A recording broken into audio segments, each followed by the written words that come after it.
it's Roberto Miki again, and we've got another great hand question of the week. It's number 26 in our series of questions for medical students, residents, and fellows studying for the boards or in training exams. Well, let's get right into it. It's a carpal tunnel question. What is the volume of the carpal tunnel? A, 1 milliliter, B, 3 milliliters, C, 5 milliliters, D, 7 milliliters, or E, 10 milliliters? Well, here's your chance to pause the video so you can think about the question and answer it.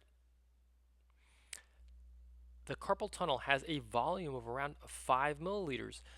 The volume measured does depend on the means of measuring the volume. MRI volumetric calculations tend to be about 20% larger than silicone molds in a cadaver. So this is quoting a article by Richmond et al. With Dr. Gelberman being one of the authors.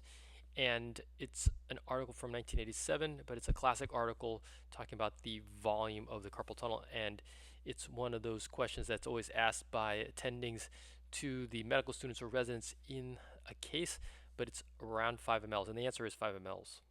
So the answer to the question is 5 milliliters. Hope you learned something. Hope you enjoyed the video. It was a short one, but a good one. In any case, we'll see you at the next one.